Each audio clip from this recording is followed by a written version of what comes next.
أعوذ بالله من الشيطان الرجيم.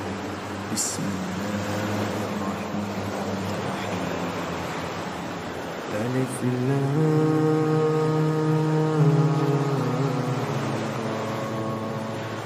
تلك آيات الكتاب المبين.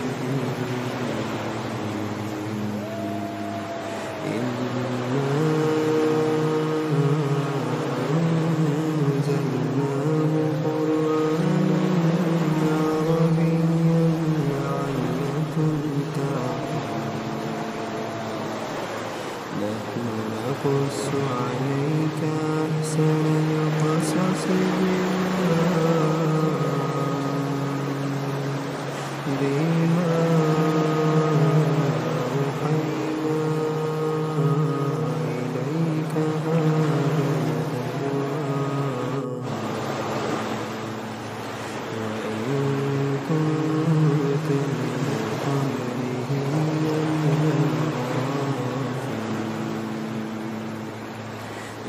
قال يوسف لأبيه يا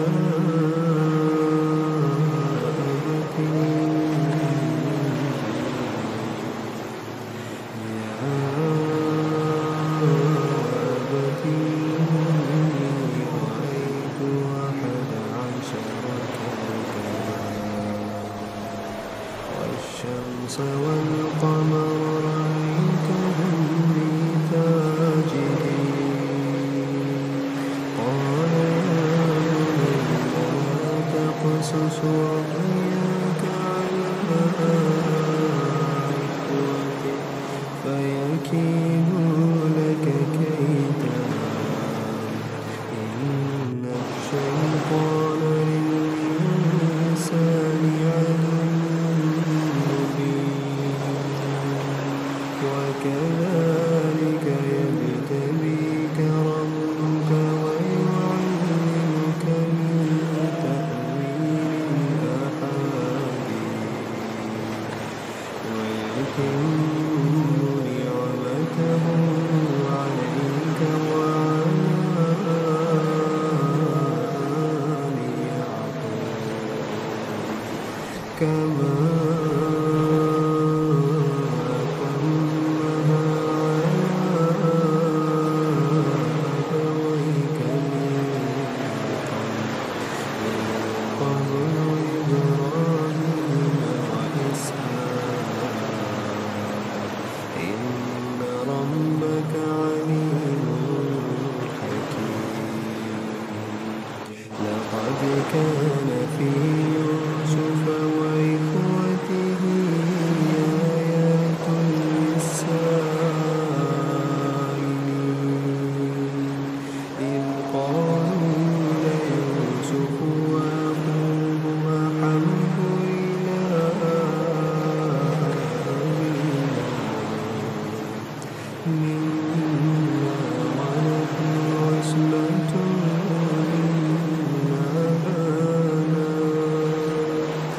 إن أبانا لفي ضلال مبين. اقتلوا يوسف أو اطرحوه أرضا يخل لكم وجه أبيكم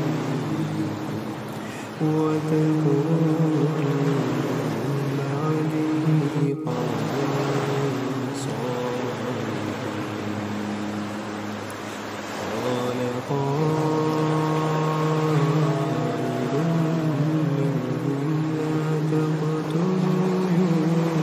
منهم لا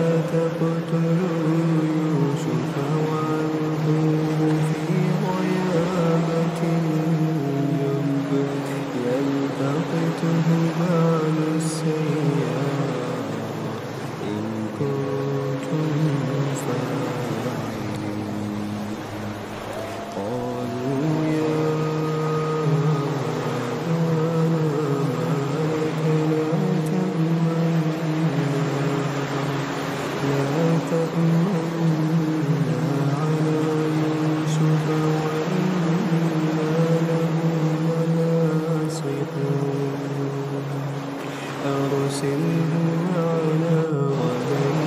يرتع ويلعب وإنا له لحافظون قال إن يحزنني أن تذهبوا بي وأخاف أن يأكله الذئب وأنتم عنه غافلون قالوا لئن أكله الذئب ونحن عصبة إنا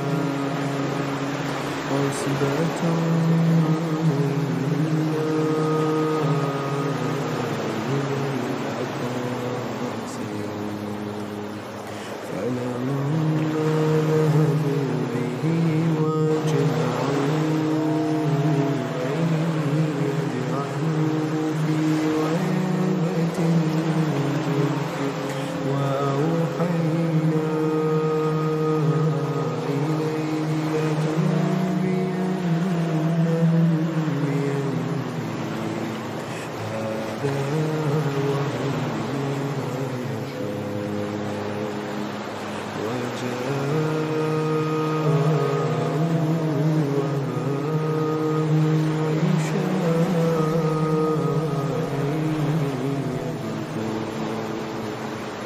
قالوا يا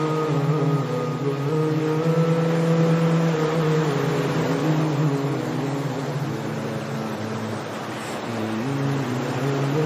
إنا نستبق وتركنا يوسف عند متاعنا فأكله الذئب وما أنت بمؤمن لنا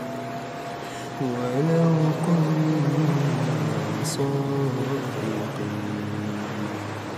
وجاءوا على قميصه بدم كذب قال بل سولت لكم أنفسكم أمرا فصبر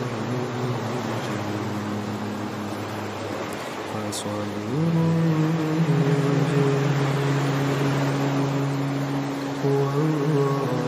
المستعان على ما تصفون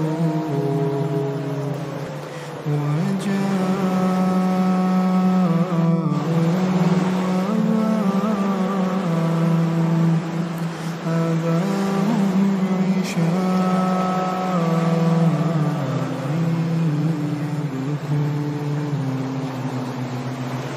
قالوا يا أبانا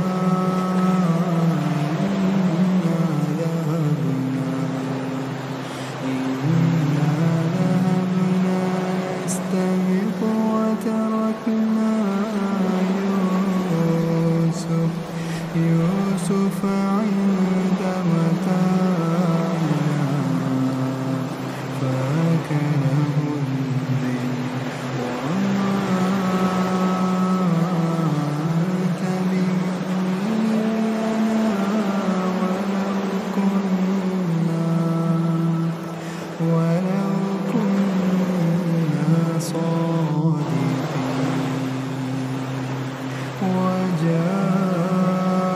وجاءوا على قميصه بدم كذب قال بل سولت لكم أنفسكم أمرا فصبر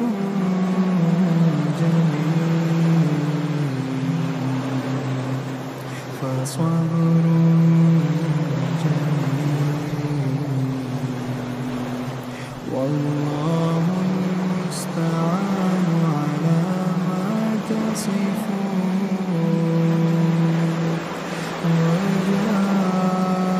وجاءت سيارة فأرسلوا أرسلوا واردهم فأدلى دلوه قال يا بشرى هذا غلام قال يا بشرى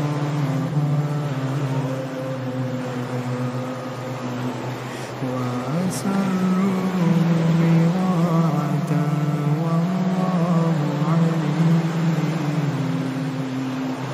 والله عليم بما يعملون وشروه بثمن بخس دراهم معدودة وكانوا فيه من الزاهدين وقال الذي اشتراه من مصر لامرأته أكرمي مثواه عسى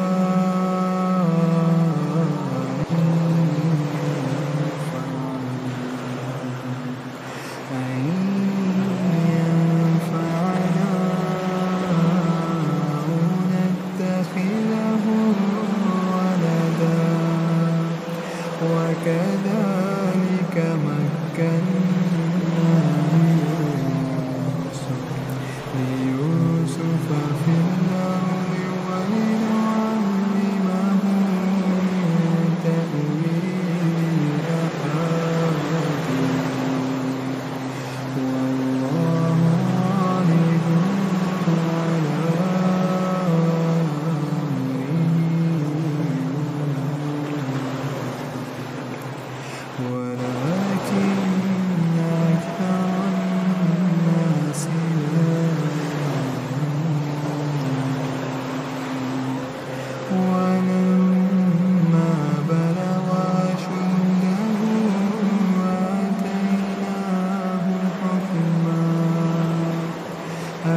آتيناه حكما وعلما وكذلك نجزي المحسنين وراودته التي هو في بيتها عن نفسه وغلقت الأبواب وقالت هيت لك قال معاذ الله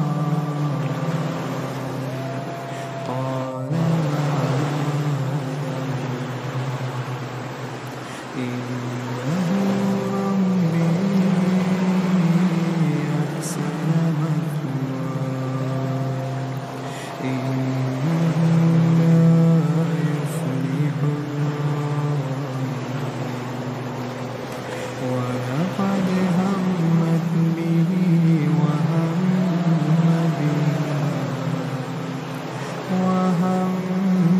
بها لولا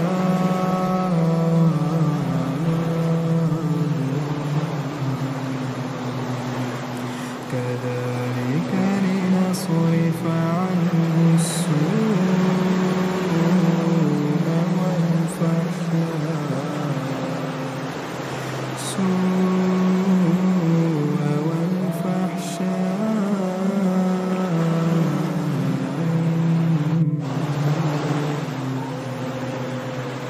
إنه من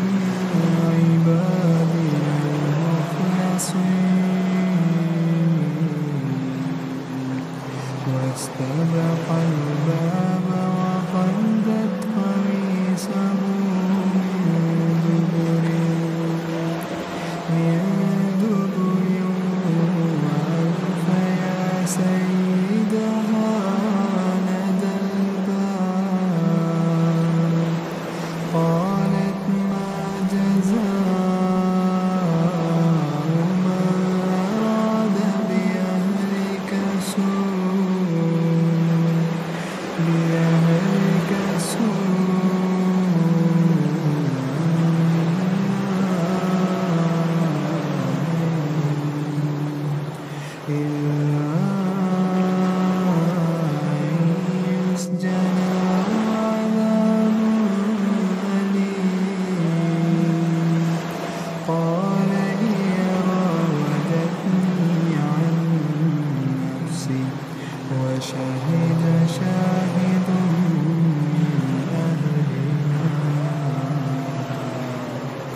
فلما رأى قميصه قد من دبر قال إنه من كيدكن إن كيدكن عظيم يوسف أعرض عن هذا واستغفري لذنبك إنك كنت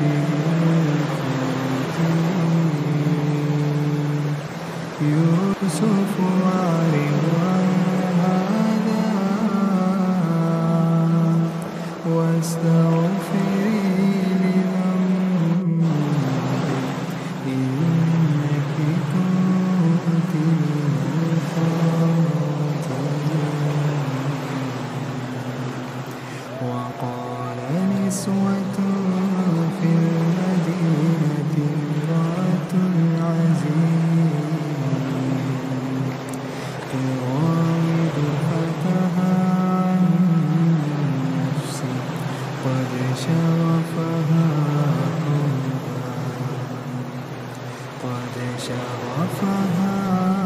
حبا إنا لنراها في ضلال مبين فلما سمعت بمكرهن أرسلت إليهن وأعتدت لهن متكئا وآتت كل واحدة منهن سكينا وقالت اخرج عليهم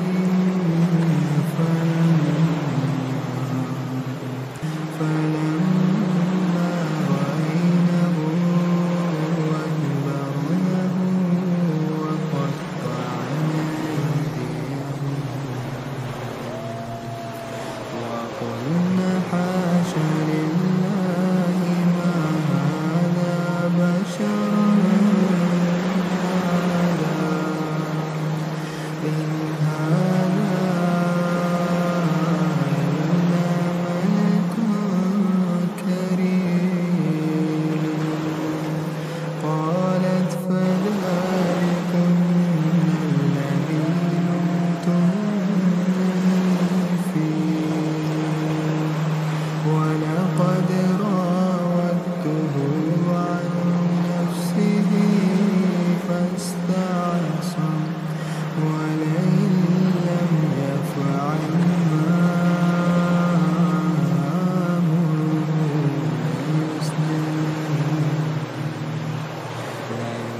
ليسجنن وليكون من الصاغرين قال رب السجن أحب إلي مما يدعونني إليه وإلا تصرف عني كيدهن أصب إليهن وأكن من الجاهلين فاستجاب له ربه فصرف عنه كيدهن إنه هو السميع العليم ثم بدا لهم من بعد ما رأوا الآيات ليسجننه حتى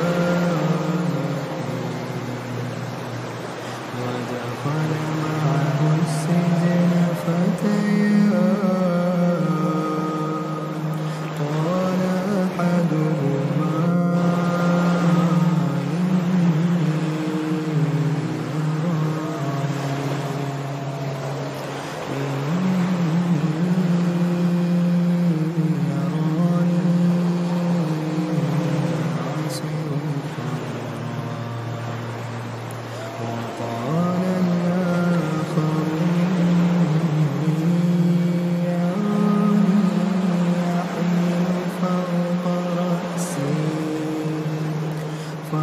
فوق رأسي خبزا تأكل الطير منه نبئنا بتأويله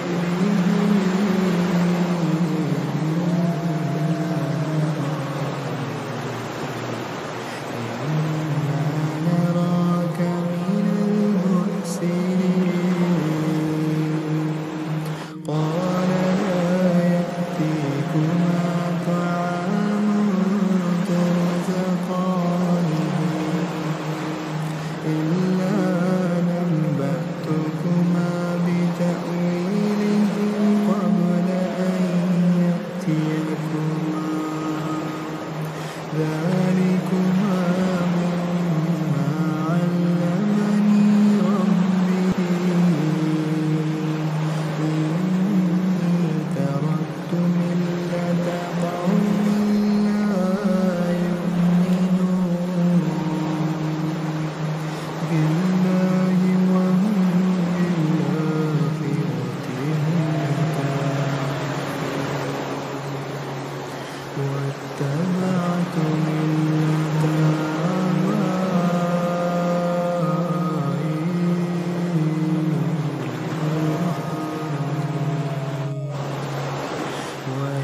وإسحاق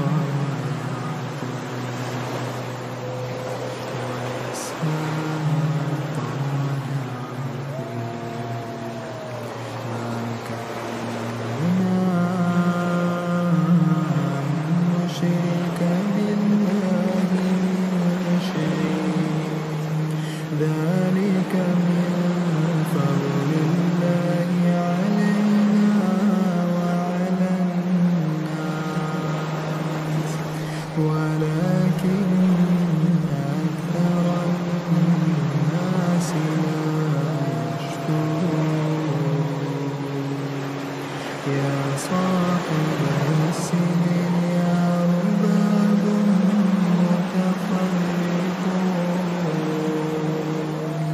خير أم الله الواحد القهار ما تعبدون من دونه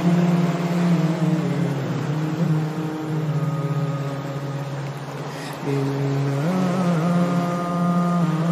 أسماء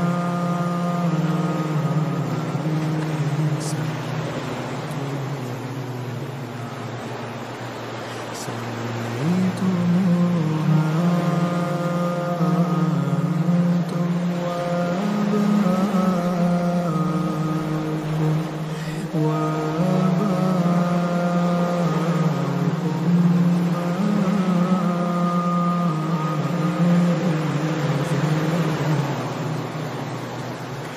ما أنزل الله بها من سلطان إن الحكم إلا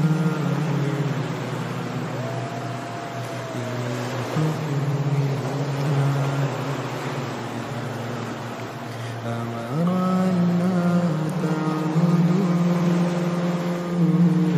إلا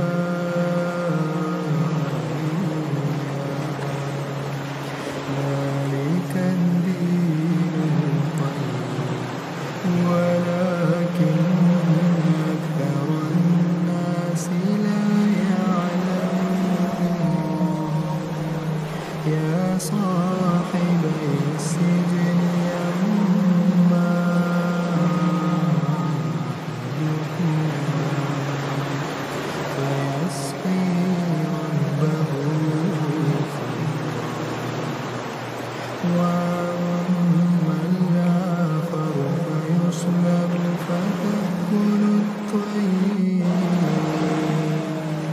فتأكل الطير من رأسه قل الأمر الذي فيه تستفتيان وقال للذي ظن أنه ناج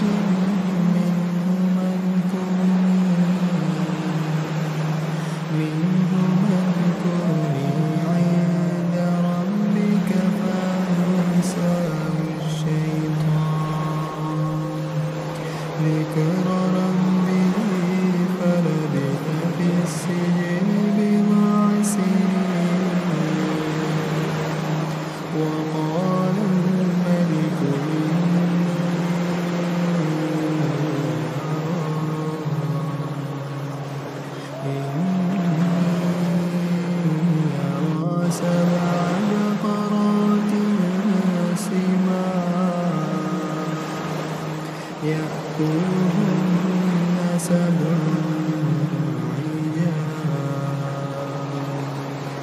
وسبع سنبلات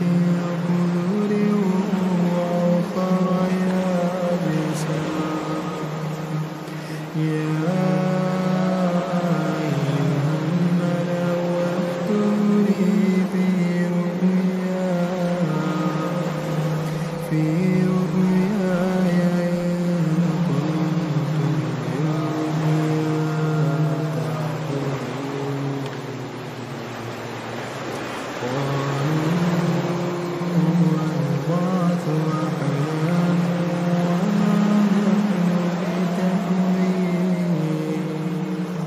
وما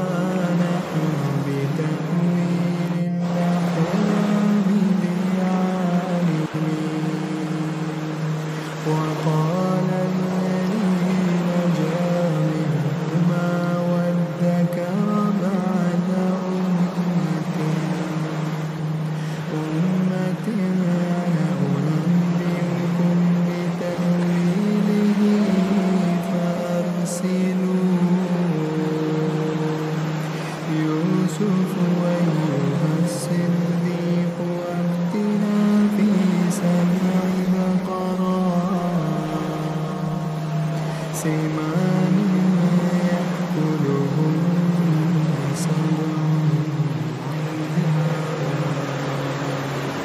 وسبع سنبلات خضر وأخر يابسات لعلي أرجع إلى الناس لعلهم يعلمون قال تزرعون 7 سنين دابا فما حسبتم فذروه في سنبله إلا قليلا مما تأكلون ثم يأتي من بعد ذلك 7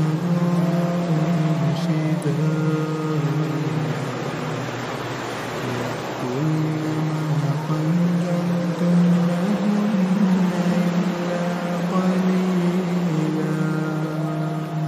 إلا قليلا مما تحسنون ثم يأتي من بعد ذلك عام فيه يغاث الناس وفيه يعصرون وقال الملك ائتوني به فلما جاءه الرسول قال ارجع إلى ربك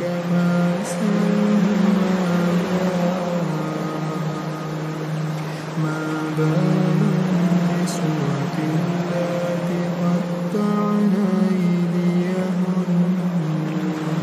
إن ربي بكيدهن عليم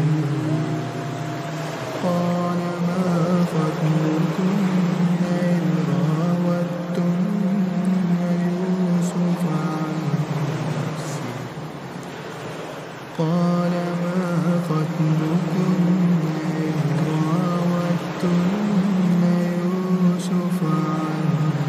نفسه قلنا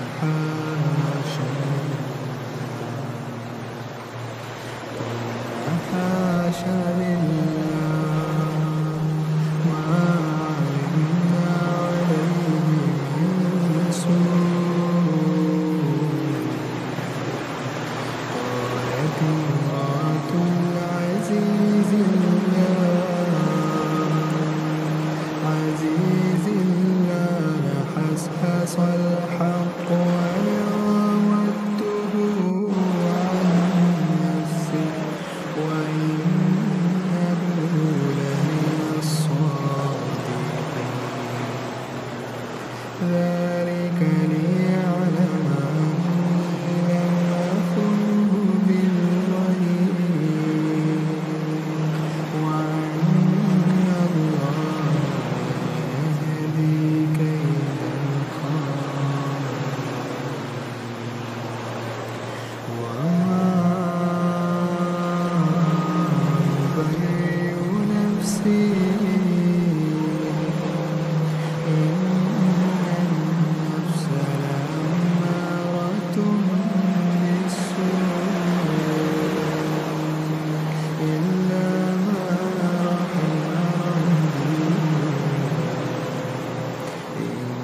ربي غفور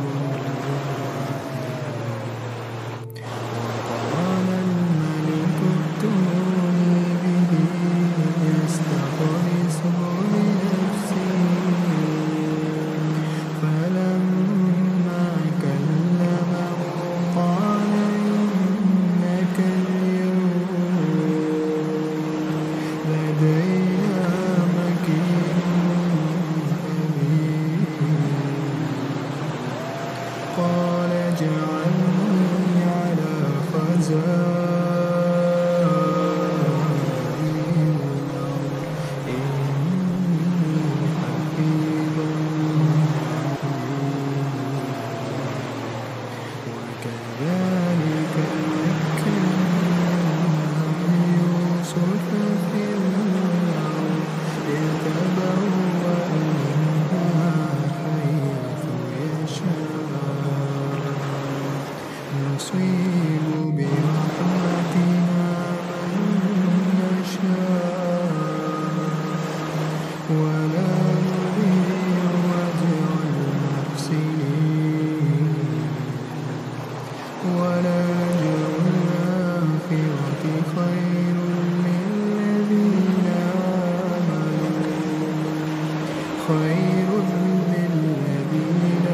آمنوا وكانوا يتقون وجاء إخوة يوسف فدخلوا عليه فعرفهم وهم له منكرون ولما جهزهم بجهازهم قال ائتوني بأخ لكم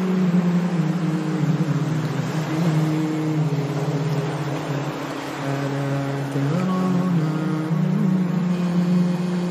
أوفي الكيل وأنا خير المنزلين فإن لم تأتوني به فلا كيل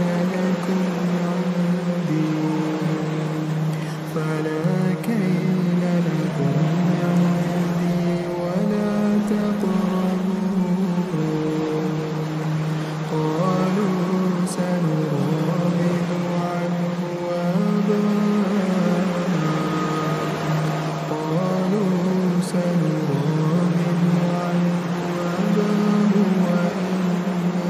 لفاعلون وقال لفتيانه اجعلوا بضاعتهم في رحالهم لعلهم يعرفونها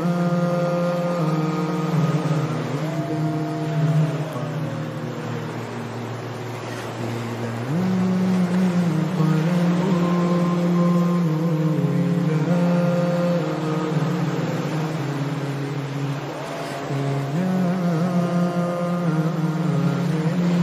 لعلهم يرجعون فلما رجعوا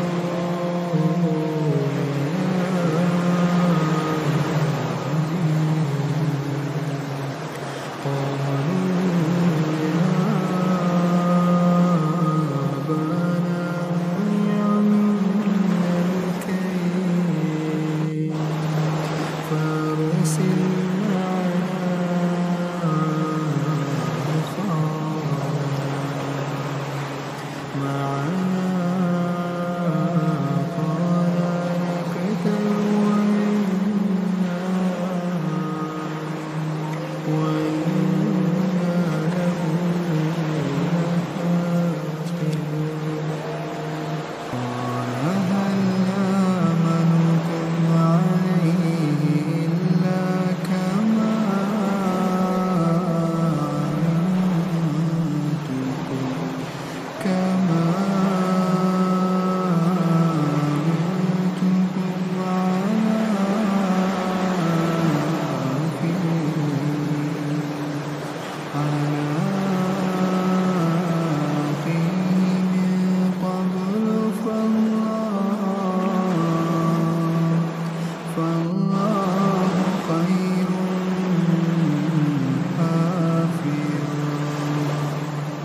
وهو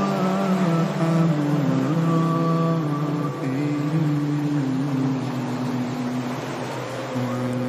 ولما فتحوا متاعهم وجدوا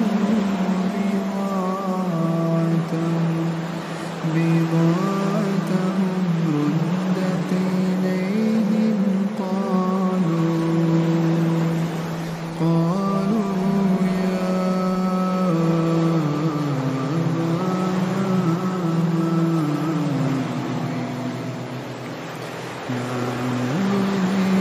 هذه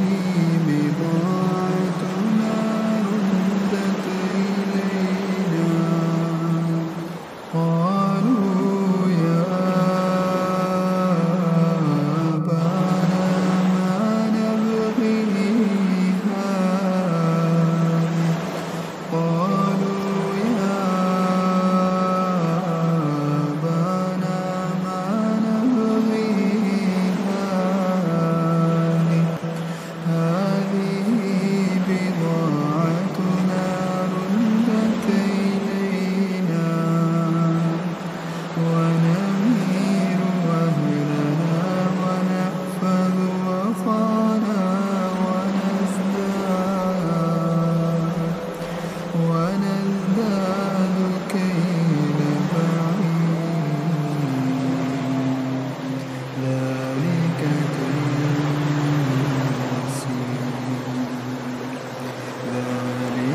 كيل يسير. قال لا أرسله معكم حتى تؤتوني موثقا من الله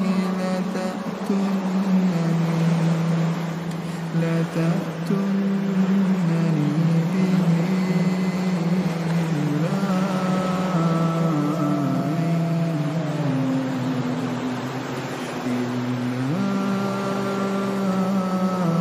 أن يحاط بكم فلا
السارقين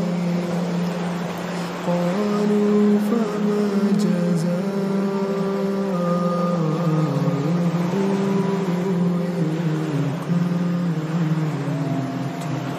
إن كنتم كاذبين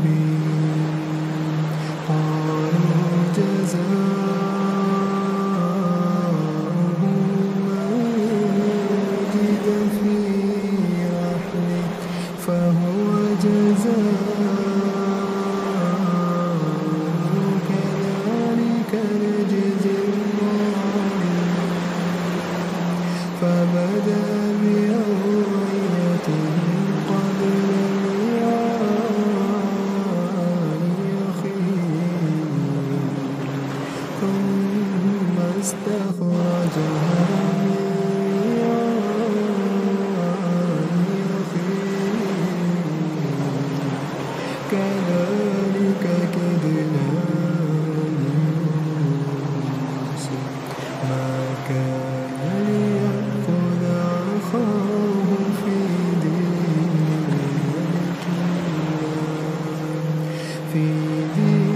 الملك إلا أن يشاء نرفع درجات من نشاء وفوق كل ذي علم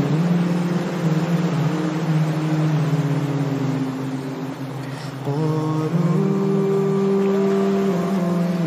يسرق فقد سرق أخ له من قبل فأسرها يوسف في نفسه ولم يبدها لهم قال أنتم شر مكانا والله أعلم بما تصفون قالوا يا أيها العزيز إن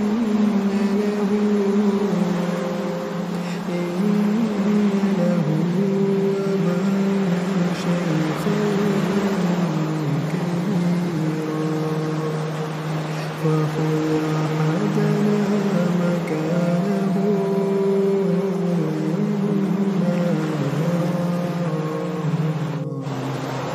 إنا نراك من المحسنين قال معاذ الله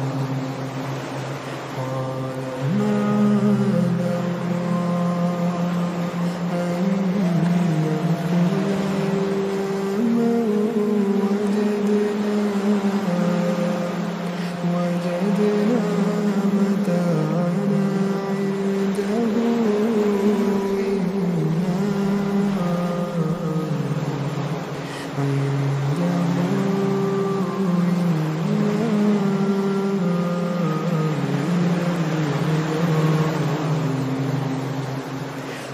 فلما استيأسوا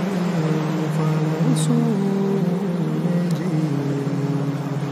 قال كبيرهم ألم تعلموا أن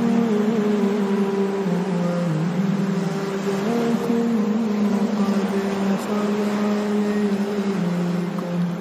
قد أخذ عليكم موثقا ومن قبل ما فرطتم في يوسف فلا أبرح الأرض حتى يأذن لي أبي أو يحكم الله لي وهو خير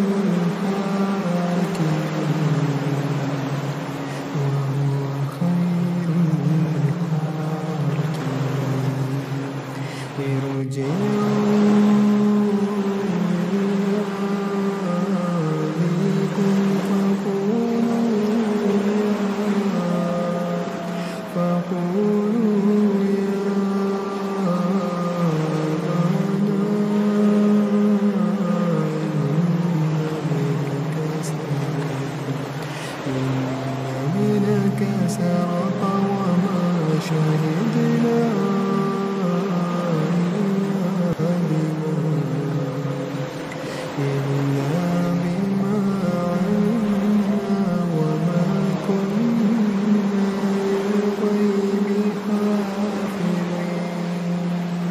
واسأل القرية التي كنا فيها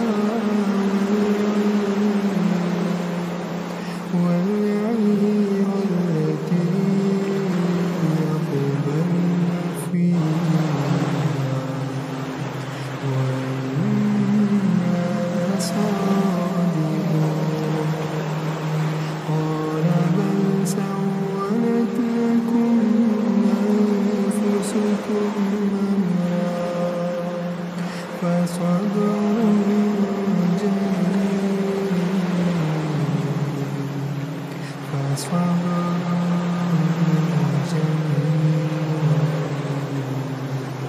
عسى الله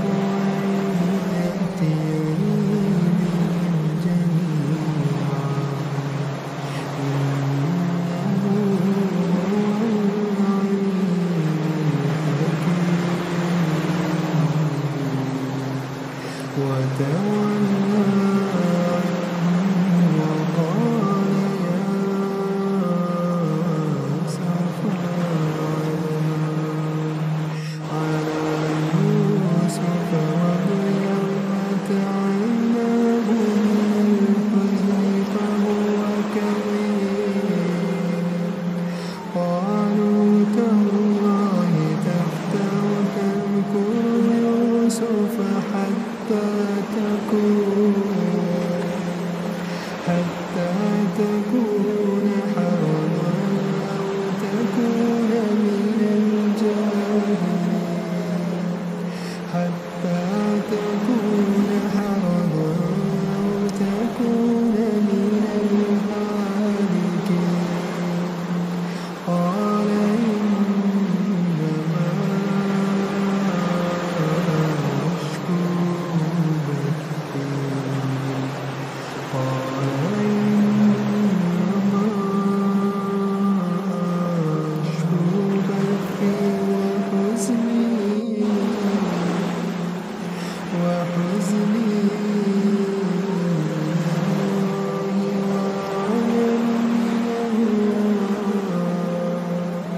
وأعلم من الله ما لا تعلمون يا بني اذهبوا فتحسسوا من يوسف وأخيه ولا تيأسوا من روح الله إنه لا ييأس من روح الله إلا القوم الكافرون فلما دخلوا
يوسف لولا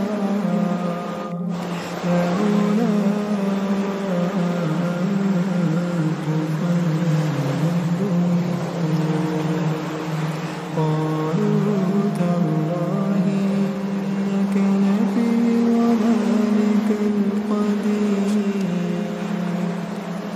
ولما فصلت العير قال أبوهم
قل هذه سبيلي أدعو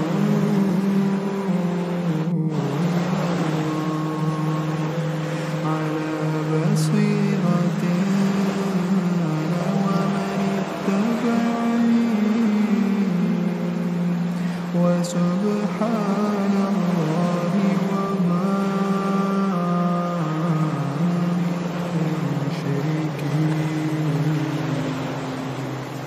وما أرسلنا من قبلك إلا رجالا نوحي من أهل القرى أفلم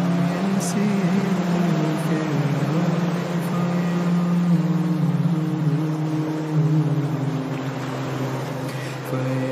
فينظروا كيف كان عاقبة الذين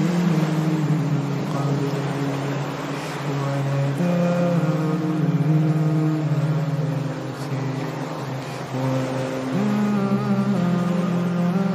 الآخرة خير للذين اتقوا أفلا تعقلون حتى إذا استيأس الرسل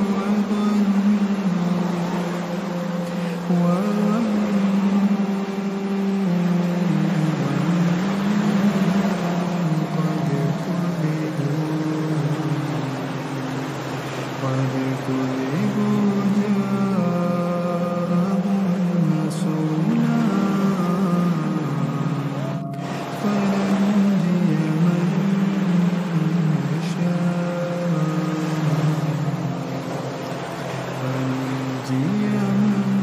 نشاء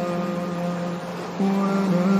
يرد بأسنا عن القوم المجرمين لقد كان في قصصهم عبرة لأولي الألباب ما كان حديثا يفترى ولكن